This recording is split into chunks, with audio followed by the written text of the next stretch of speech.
Price the lord, price the lord. ದೇವರ ಮಕ್ಕಳೇ, ಕರ್ತನು ನಿಮ್ಮೆಲ್ಲರನ್ನು ಆಶೀರ್ವದಿಸಲಿ. ಬನ್ನಿರಿ, ಈ ದಿನಕ್ಕಾಗಿ ನಾವು ತೆಗೆದುಕೊಂಡಂಥ ವಾಕ್ಯದ ಪ್ರಕಾರವಾಗಿ ಧ್ಯಾನ ಮಾಡುವುದಕ್ಕಿಂತ ಮುಂಚೆ ಕರ್ತನ ನಾಮ ಮಹಿಮೆ ಪಡಿಸೋಣ. ವಾರವೆಲ್ಲ ದೇವರು ನಿಮ್ಮನ್ನು ಕಾದುಕೊಂಡಿದ್ದಾರೆ, ನಡೆಸಿದ್ದಾರೆ ಎಂದು ನಾನು ನಂಬುತ್ತೇನೆ. ನಾನು ಖಂಡಿತವಾಗಲೂ ನಂಬುತ್ತೇನೆ, ಏಕೆಂದರೆ ಆತನು ಒಳ್ಳೆಯವನು, ಆತನ ಕೃಪೆಯು ಶಾಶ್ವತವಾದದ್ದು. ಬನ್ನಿರಿ, ಆರಾಧಿಸಿ ದೇವರ ವಾಕ್ಯದ ಕಡೆಗೆ ಹೋಗೋಣ. ಬನ್ನಿರಿ. ಹಲ್ಲೆಲೂಯಾ. ಎಲ್ಲರೂ ಆತ್ಮ, ಪ್ರಾಣ, ಶರೀರ ಕರ್ತನಿಗೆ ಒಪ್ಪಿಸಿಕೊಟ್ಟು ಪರಿಶುದ್ಧಾತ್ಮನನ್ನು ಸ್ವಾಗತ ಮಾಡಿರಿ. ಪರಿಶುದ್ಧಾತ್ಮನೇ, ನಿನ್ನನ್ನು ನಾನು ಸ್ವಾಗತ ಮಾಡ್ತಾ ಇದ್ದೀನಪ್ಪ. ಈಗೋ ಕರ್ತನ ನಾಮ ಮಹಿಮೆ ಪಡಿಸಲು ನಮ್ಮೆಲ್ಲರನ್ನು ಒಪ್ಪಿಸ್ಕೊಡ್ತಾ ಇದ್ದೀನಿ.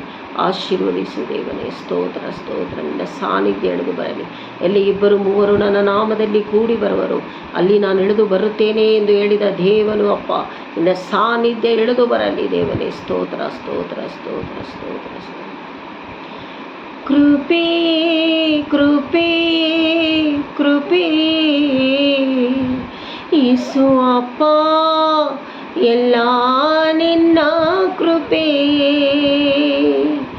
ಕೃಪೆ ಕೃಪೆ ಕೃಪೆ ಯೇಸು ಅಪ್ಪ, ಎಲ್ಲ ನಿನ್ನ ಕೃಪೆ. ನನ್ನ ಜೀವನ ಸಾಗುತ್ತಿರುವುದು ನನ್ನ ಬಲದಿಂದಲ್ಲ, ನಾ ಮಣ್ಣಲ್ಲಿರದೆ ಉಸಿರಾಡುವುದು ನನ್ನ ಸಾಮರ್ಥ್ಯದಿಂದಲ್ಲ. ಗಣನೆಗೆ ಬಾರದಂತ ನನ್ನ ಗಣನೆಯ ಮಾಡಿತು ನಿನ್ ಕೃಪೆ. ಗಣನೆಗೆ ಬಂದಿದ್ದು ನಾ ಗಣನೆಯ ಮಾಡಿತು ನಿನ್ ಕೃಪೆ. ಕೃಪೆ ಕೃಪೆ ಕೃಪೆ ಯೇಸು ಅಪ್ಪ, ಎಲ್ಲ ನಿನ್ನ ಕೃಪೆ. ಓ ಕೃಪೆ ಕೃಪೆ ಕೃಪೆ ಯೇಸು ಅಪ್ಪ, ಎಲ್ಲ ನಿನ್ನ ಕೃಪೆ. ಯೇಸುವೇ ಸ್ತೋತ್ರಮಪ್ಪ. ದೇವನೇ ಸ್ತೋತ್ರ ಸ್ತೋತ್ರ. ಆರಾಧನೆ ಅಪ್ಪ, ಸೇವೆ ಮಾಡುವ ವಾಕ್ಯ ಎಲ್ಲವೂ ನಿನಗೆ ಆರಾಧನೆಯಾಗಿ ಮಾರ್ಪಡಲಿ. ನಿನ್ನ ನಾಮ ಮಹಿಮೆ ಹೊಂದಲಿ ಏಸಪ್ಪ. ತಗ್ಗಿಸ್ತೀವಿ. ನಾನು ತಗ್ಗಿಸುತ್ತೇನೆ. ಯಾರ್ಯಾರು ಯೂಟ್ಯೂಬನ್ನು ನೋಡ್ತಾರೋ ಅವರು ತಗ್ಗಿಸ್ತಾರಪ್ಪ. ನಿನ್ನ ಕೃಪೆ ಎಲ್ಲರ ಮೇಲೆ ಎಳೆದು ಬರಲಿ ದೇವರೇ. ಸ್ತೋತ್ರ ಸ್ವಾಮಿ. ನಿನ್ನ ಬರೋಣಕ್ಕೆ ನಾವೆಲ್ಲರೂ ಆಯ್ತಪಡಲು ಪರಿಶುದ್ಧಾತ್ಮನ ಸಹಾಯ ಮಾಡಲಿ. ಕುಟುಂಬವಾಗಿ ಆಯ್ತಪಡಲು ಸಹಾಯ ಮಾಡಲಿ. ಎಲ್ಲ ಮಹಿಮೆ ನಿಮಗೊಬ್ಬನಿಗೆ ಸಲ್ಲಲಿ, ಜೀವವುಳ್ಳ ತಂದೆಯೇ. Amen amen. Praise the Lord. ಬನ್ನಿರಿ, ವಾಕ್ಯ ಮನ್ನವಾಗಿದೆ. ಅರ್ಥ ಆಯ್ತಾ ದೇವರ ಮಕ್ಕಳೇ? ನೋಡಿ, ಇಸ್ರಾಯೇಲ್ ಮಕ್ಕಳನ್ನು ಡೆಸರ್ಟ್ನಲ್ಲಿ, ಅಂದರೆ ಇಸ್ರಾಯೇಲ್ ದೇಶದಲ್ಲಿ ಅವರನ್ನು 40 ದಿವಸ ಕಾನಾನ್ ದೇಶಕ್ಕೆ, ಹಾಲು ಜೇನು ಹರಿಯುವ ದೇಶಕ್ಕೆ ಕರೆದುಕೊಂಡು ಹೋಗೋದಕ್ಕೆ ದೇವರು ಅವರನ್ನು ಕರೆದುಕೊಂಡು ಹೋದರು. ಇದು ದೇವರ ಮನ್ನವಾಗಿದೆ. ಈ ದಿನ ನಾವು ಭುಜಿಸಬೇಕು ಅಂದರೆ ಯಾವ ರೀತಿಯಲ್ಲಿ ನಾವು ಭುಜಿಸಬೇಕು ಅಂದರೆ, ವಾಕ್ಯಗಳನ್ನು ಕೇಳುತ್ತಾ ನಂಬಿಕೆಯಿಂದ ನಾವು ಭುಜಿಸಬೇಕು. ಈ ಮನ್ನಾ ನಮಗೆ ಸ್ವಸ್ಥತೆ ಕೊಡಲು ಸಾಧ್ಯ. ಅರ್ಥ ಆಯ್ತಾ? ಯೇಸು ಸ್ವಾಮಿನೇ ಮನ್ನವಾಗಿದೆ. ಬನ್ನಿರಿ, ಓದಿಕೊಳ್ಳೋಣ. ಈ ದಿನಕ್ಕಾಗಿ ತೆಗೆದುಕೊಂಡಂಥ ವಾಕ್ಯ ಅಪೋಸ್ತಲರು 3:1-10 ಇದರ ಪೀಠಿಕೆ ಏನಂದರೆ, ಯೇಸುವೇ ಮಹಿಮೆ, ಯೇಸುವಿನ ಮಹಿಮೆ. ಅರ್ಥ ಆಯ್ತಾ ದೇವರ ಮಕ್ಕಳೇ? ಸುಂದರ. ನೋಡಿ ಅಪ್ಪ, ಅಲ್ಲಿ ಏನಂದರೆ, ಸುಂದರ ದ್ವಾರವೆಂಬ ಬಾಗಿಲಿನಲ್ಲಿ, ಅಲ್ಲಿ ಒಂದು ದೇವಾಲಯ.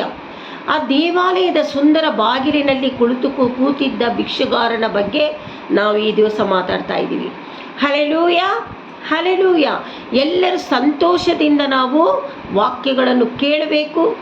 ನಾನು ನುಡಿಯುವುದಲ್ಲ, ಇದು ಜೀವವುಳ್ಳ ವಾಕ್ಯ, ಕರ್ತನ ಮನ್ನವಾಗಿದೆ. ಈ ಮನ್ನವನ್ನು ನಾವು ಉಚ್ಚರಿಸಿ ಹೇಳುವಾಗ ಕೇಳುವವರು ಅದನ್ನು ಶ್ರದ್ಧೆಯಿಂದ ಕೇಳಿ ಈ ಮನ್ನವನ್ನು ನಾವು ತಿನ್ನಬೇಕು ಅಂದರೆ ನಾವು ನಮ್ಮ ಆತ್ಮಕ್ಕೆ ತೆಗೆದುಕೊಳ್ಳಬೇಕು ದೇವರ ಮಕ್ಕಳೇ. ಅರ್ಥ ಆಯ್ತಾ ದೇವರ ಮಕ್ಕಳೇ? ಹಾಗಾದರೆ ಬನ್ನಿರಿ ಓದಿಕೊಳ್ಳೋಣ. ಅಪೊಸ್ತಲರು 3:1-10 ಓದಿಕೊಳ್ಳೋಣ. ಬನ್ನಿ, ಸತ್ಯವೇದ ವಾಕ್ಯಗಳನ್ನು ತೆಗೀರಿ. ಸತ್ಯವೇದ ವಾಕ್ಯಗಳಲ್ಲಿ ನಂಬಿಕೆಯಿಂದ ನೀವು ತೆಗೆದು ನನ್ನ ಜೊತೆಯಲ್ಲಿ ನೀವು ಓದಿಕೊಳ್ಳಿರಿ. ಅರ್ಥ ಆಯ್ತಾ ದೇವರ ಮಕ್ಕಳೇ? ಇಲ್ಲಿ ಕೊಟ್ಟಿರೋದು ನೋಡಿ, 1, 2, 3 ಓದಿಕೊಳ್ಳೋಣ. ಒಂದಾನೊಂದು ದಿವಸ ಪೇತ್ರ ಯೋಹಾನರು ಮಧ್ಯಾಹ್ನದ ಮೇಲೆ 3 ಗಂಟೆಯ ನಡೆಯತಕ್ಕ ಪ್ರಾರ್ಥನೆಗಾಗಿ ದೇವಾಲಯಕ್ಕೆ ಹೋಗುತ್ತಿರಲು ಕುಂಟನಾಗಿದ್ದ ಒಬ್ಬ ಮನುಷ್ಯನನ್ನು ಯಾರೋ ಹೊತ್ತುಕೊಂಡು ಹೋದರು.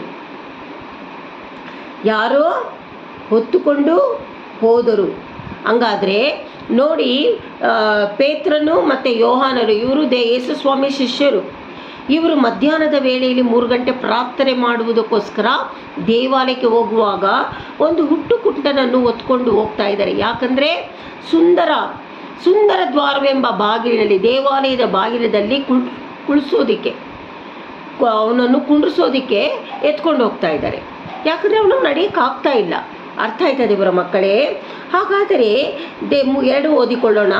ದೇವಾಲಯದೊಳಗೆ ಹೋಗುವವರಿಂದ ಭಿಕ್ಷೆ ಬೇಡುವುದಕ್ಕಾಗಿ ಅವನನ್ನು ದೇವಾಲಯದ ಸುಂದರ ದ್ವಾರವೆಂಬ ಬಾಗಿಲಿನಲ್ಲಿ ದಿನಾಲು ಕುಂಡ್ರಿಸುತ್ತಿದ್ದರು.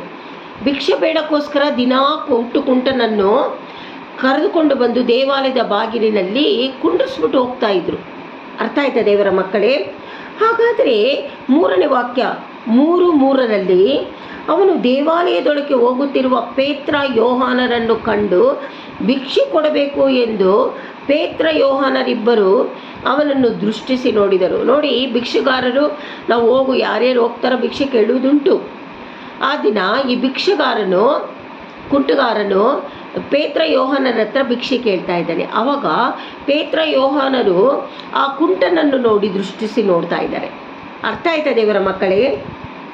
ಆಗ ಪೇತ್ರನು ಮಾತಾಡ್ತಾ ಇರೋದು ಇವಾಗ, ನಮ್ಮನ್ನು ನೋಡು ಅಂದನು. ಏನಂತ ಹೇಳಿದ್ರು ಪೇತ್ರ? ನಮ್ಮನ್ನು ನೋಡು ಅಂತ ಹುಟ್ಟುಕುಂಟನಿಗೆ ಹೇಳ್ತಾ ಇರೋದು. ಅವನು ಅವರಿಂದ ಏನಾದರೂ ದೊರಕಿತೆಂದು ನಿರೀಕ್ಷಿಸಿ ಅವರನ್ನು ಲಕ್ಷ್ಯವಿಟ್ಟು ನೋಡಿದನು. ಅಯ್ಯೋ, ಏನಾದರೂ ಕೊಡ್ತಾರೇನೋ, ಈ ದಿನ ನನಗೊಂದು ಒಳ್ಳೆ ಬಹುಮಾನ ಸಿಗುತ್ತೆ ಇವ್ರ ಹತ್ರ ಎಂದ ದೃಷ್ಟಿಸಿ ನೋಡ್ತಾನೆ. ಯಾರು? ಹುಟ್ಟುಕುಂಟ ಪೇತ್ರನನ್ನು ದೃಷ್ಟಿಸಿ ನೋಡ್ತಾನೆ. ಆಗ ಪೇತ್ರನು ಮಾತಾಡ್ತಾ ಇರೋದು ಹುಟ್ಟುಕುಂಟನ ಹತ್ರ, ಬೆಳ್ಳಿ ಬಂಗಾರವಂತೂ ನನ್ನಲ್ಲಿಲ್ಲ, ನನ್ನಲ್ಲಿರುವುದನ್ನು ನಿನಗೆ ಕೊಡ್ತೀನಿ. ನಜರೇತಿನ ಯೇಸು ಕ್ರಿಸ್ತನ ಹೆಸರಿನಲ್ಲಿ ಎದ್ದು ನಡೆದಾಡು ಎಂದು ಹೇಳಿ ಅವನನ್ನು ಬಲಗೈ ಹಿಡಿದು ಎತ್ತಿದನು. ಬೆಳ್ಳಿ ಬಂಗಾರ ಇಲ್ಲಪ್ಪ ನನ್ನ ಹತ್ರ ಇರೋದು ಯೇಸು ಸ್ವಾಮಿ, ನಾನೇನು ಕೊಡ್ತಾ ಇದ್ದೀನಿ, ಎದ್ದು ನಡಿ ಅಂತ ಹೇಳ್ತಾ ಇದ್ದೀನಿ, ಎದ್ದೇಳು ಅಂತ ಬಲಗೈ ಹಿಡ್ಕೊಂಡು ನಡೆಸ್ತಾ ಇರೋದು. ನೆಕ್ಸ್ಟ್ ಓದಿಕೊಳ್ಳೋಣ. ಆ ಕ್ಷಣವೇ ಅವನ ಕಾಲುಗಳಿಗೂ ಹರಡುಗಳಿಗೂ ಬಲ ಬಂತು. ತಕ್ಷಣ ಅವರು ಎಬ್ಬರಿಸಿದ ತಕ್ಷಣ ಕೈಕಾಲುಗಳೆಲ್ಲ ಬಲ ಬಂದ್ಬಿಡುತ್ತೆ ದೇವರ ಮಕ್ಕಳೇ. ಬಲ ಬಂದಿದ್ದ ತಕ್ಷಣ ಅವನು ಏನು ಮಾಡ್ತಾನೆ ಅಂದರೆ, ಅವನು ಹಾರಿ ನಿಂತು ನಡೆದಾಡಿದನು. ನಡೆಯುತ್ತಾ ಹಾರುತ್ತಾ ದೇವರನ್ನು ಕೊಂಡಾಡುತ್ತಾ ಅವರ ಜೊತೆಯಲ್ಲಿ ದೇವಾಲಯದೊಳಗೆ ಹೋಗಿದನು. ಹುಟ್ಟುಕುಂಟ ದ್ವಾರದ ಬಳಿಯಲ್ಲಿ ಕುಳಿತುಕೊಂಡು ಭಿಕ್ಷೆ ಬೇಡುತ್ತಿರುವಂಥ ಹುಟ್ಟುಕುಂಟ ಕುಣಿಯುತ್ತಾ ನಲಿಯುತ್ತಾ ಯೇಸು ಸ್ವಾಮಿ ಆತನನ್ನು ನಡೆಸಿದಕ್ಕಾಗಿ ಸ್ತೋತ್ರ ಮಾಡುತ್ತಾ ದೇವಾಲಯದಾಗ ಮೊದಲಾಗಿ ಹೋಗ್ತಾ ಇದ್ದಾನೆ. ಅರ್ಥ ಆಯ್ತಾ ದೇವರ ಮಕ್ಕಳೇ? ಹಾಗಾದರೆ ಈ ದಿನ ನೀವು ಏನೇನು ಪರಿಸ್ಥಿತಿನಲ್ಲಿ ಇದ್ದೀರಾ?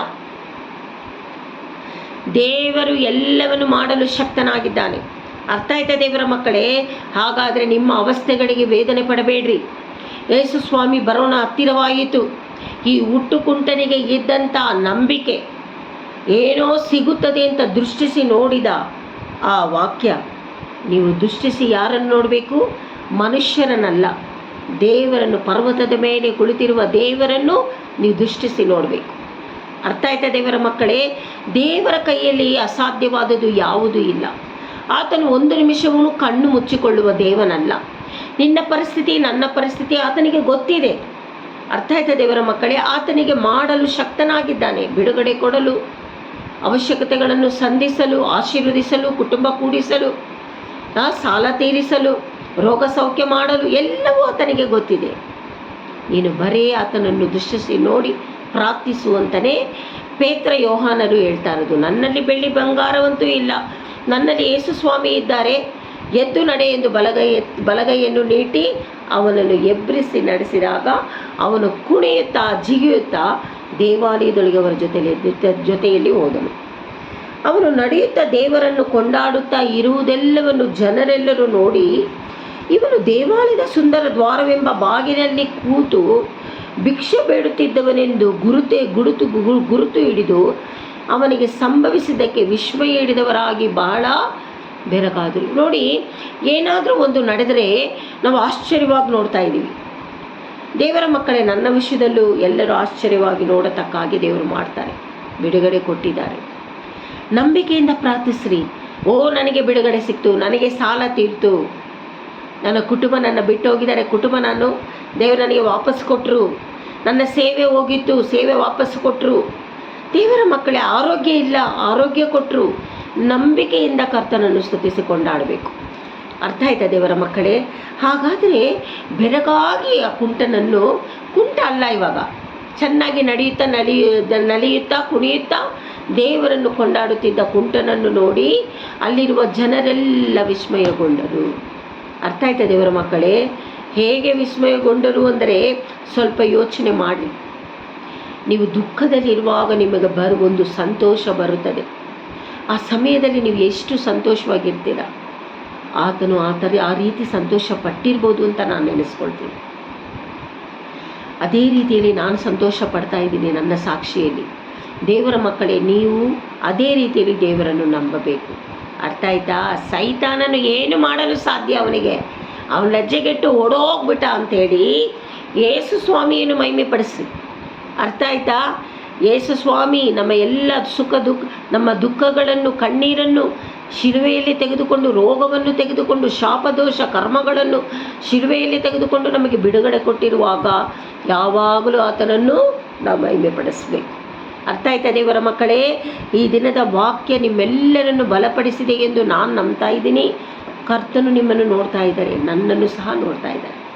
ಅರ್ಥ ಆಯ್ತಾ ದೇವರ ಮಕ್ಕಳೇ? ನಾವು ಯಾವ ರೀತಿಯಲ್ಲಿ ಈ ದಿನ ನಾವು ದೇವಾಲಯಕ್ಕೆ ಹೋಗಬೇಕು ಅಂದರೆ, ಕುಂಟನು ಯಾವ ರೀತಿಯಲ್ಲಿ ನಲಿಯುತ್ತಾ ಹಾಡುತ್ತಾ ಕುಣಿಯುತ್ತಾ ದೇವಾಲಯದೊಳಕ್ಕೆ ಹೋಗಬೇಕು. ಒಂದು ವಾರವೆಲ್ಲ ದೇವರು ನಮ್ಮನ್ನು ಕಾದು ಪರಿಪಾಲಿಸಿ ಆರೋಗ್ಯ ಆಯಸ್ಸು ಬಲವನ್ನು ಕೊಟ್ಟು ನಮ್ಮ ಉದ್ಯೋಗವನ್ನು ಆಶೀರ್ವದಿಸಿ, ನಮ್ಮ ಬಿಸ್ನೆಸ್ಸನ್ನು ಆಶೀರ್ವದಿಸಿ, ನಮ್ಮ ಕುಟುಂಬಗಳನ್ನು, ನಮ್ಮ ಮನೆಗಳನ್ನು, ನಮ್ಮ ಪಟ್ಟಣಗಳನ್ನು ಆಶೀರ್ವದಿಸಿ, ನಮ್ಮ ಆರೋಗ್ಯ ಆಯಸ್ಸು ಬಲವನ್ನು ಆಶೀರ್ವದಿಸಿ, ನಮ್ಮ ಗರ್ಭಫಲಗಳನ್ನು ಆಶೀರ್ವದಿಸಿ, ನಮ್ಮ ಮನೆಯಲ್ಲಿರುವ ದವಸ ಧಾನ್ಯಗಳನ್ನು ಆಶೀರ್ವದಿಸಿ. ದೇವರ ಮಕ್ಕಳೇ ಹೇಳ್ಕೊಂಡೇ ಹೋಗ್ಬೋದು. ಹೊಸ ವಸ್ತ್ರಗಳನ್ನು ಕೊಟ್ಟು ಎಲ್ಲವನ್ನು ಆಶೀರ್ವದಿಸಿ ನಡೆಸಿದಂಥ ದೇವನಿಗೆ ನಾವು ಯಾವ ರೀತಿಯಲ್ಲಿ ಸ್ತೋತ್ರ ಮಾಡಬೇಕು. ಕುಂಟನು ಯಾವ ರೀತಿಯಲ್ಲಿ ಜಿಗಿಯುತ್ತಾ ಹಾಡುತ್ತಾ ನಲಿಯುತ್ತಾ ಓಡೋಡಿ ದೇವಾಲಯಕ್ಕೆ ಹೋದನೋ ಆ ರೀತಿ ನಾವು ಸಂತೋಷದಿಂದ ಹೋಗಬೇಕು. ನಿಮ್ಮ ಸಂತೋಷ ದೇವರು ಕಾಣುವವನಾಗಿದ್ದಾನೆ. ಆಯಿತಾ? ನನ್ನ ಮಕ್ಕಳು ಯಾವಾಗಲೂ ಸಂತೋಷದಿಂದ ಇರಬೇಕು, ಯಾವಾಗಲೂ ನನ್ನನ್ನು ಒರಗಿಕೊಂಡಿರಬೇಕೆನ್ನುವುದೇ ಯೇಸು ಸ್ವಾಮಿಗೆ ಇಷ್ಟ. ಅರ್ಥ ಆಯ್ತಾ ದೇವರ ಮಕ್ಕಳೇ? ಆತನ ಸ್ವಭಾವವನ್ನು ನೀವು ಅರ್ಥ ಮಾಡಿಕೊಳ್ಬೇಕು. ಆತನನ್ನು ಅರ್ಥ ಮಾಡಿ, ತಂದೆ ತಾಯಿಯನ್ನು, ತನ್ನ ಮಕ್ಕಳನ್ನು ಯಾವ ರೀತಿ ನೀವು ಅರ್ಥ ಮಾಡ್ಕೊಳ್ತೀರೋ ಆ ರೀತಿ ಆತನನ್ನು ಸ್ವಭಾವವನ್ನು ನೀವು ಅರ್ಥ ಮಾಡಿಕೊಂಡು ನಡೆದರೆ ಏನೇ ಉಪದ್ರವಾಗಿರಲಿ ನಮ್ಮನ್ನೇನು ಮಾಡೋಕ್ಕೆ ಸಾಧ್ಯ ಇಲ್ಲ. ಅರ್ಥ ಆಯ್ತಾ ದೇವರ ಮಕ್ಕಳೇ? ಕರ್ತನ ನಾಮ ಇವಾಗ ಮಹಿಮೆ ಪಡಿಸೋಣ. ಬನ್ನಿ, ಸಂತೋಷದಿಂದ ಕರ್ತನ ನಾಮವನ್ನು ಈ ಸಮಯದಲ್ಲಿ ಏನು ಮಾಡ್ತೀವಂತೆ? ಮಹಿಮೆ ಪಡಿಸ್ತಾ ಇದ್ದೀವಿ. ಅರ್ಥ ಆಯ್ತಾ? ಬನ್ನಿರಿ, ಕೊನೆಯದಾಗ ಆತನನ್ನು ಮಹಿಮೆ ಪಡಿಸಿ ಈ ಸಂದೇಶ ಕರ್ತನ ನಾಮ ಮಹಿಮೆ ಪಡತಕ್ಕ ಹಾಗೆ ನಿಲ್ಲಿಸಿ ನಾವೆಲ್ಲರೂ ಒಂದೇ ಐಕ್ಯತೆ ಆಗಿ ನಮ್ಮ ಆಲಯಕ್ಕೆ ಹೋಗಿ ಕರ್ತನ ನಾಮ ಮಹಿಮೆ ಪಡಿಸೋಣ.